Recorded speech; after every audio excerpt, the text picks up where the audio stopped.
આણંદ શહેરના TP9 વિસ્તારમાં પાલિકાએ 2 વર્ષ પહેલા 2,49,00,000 ખર્ચે બનાવેલો બગીચો આજે જાળવણીના અભાવે ઉજ્જડ થઈ ગયો।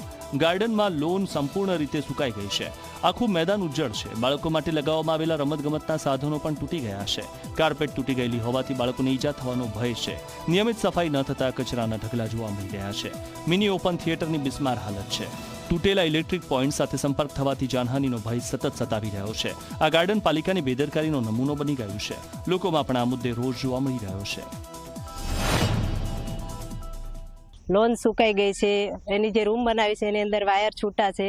વાયરમાં પ્લગ બી ફિટ કરેલા નથી કે કોઈ મોટર જોઈન્ટ કરીને પાણી છાંટે કોઈને કરંટ લાગી શકે।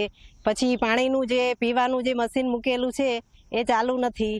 બસ આ બગીચો મેન્ટેન થાય, જેમ નહેરુ બાગ બનાવ્યો છે મૂનલાઇટ બગીચો, એ રીતના જ આ બગીચો મેન્ટેન થાય અને આ રીતના જ જાળવણી થાય, એ જ અમારી માંગ છે કે સુંદર બગીચો હોય જ્યાં પબ્લિકને કંઈ મુશ્કેલી ના પડે।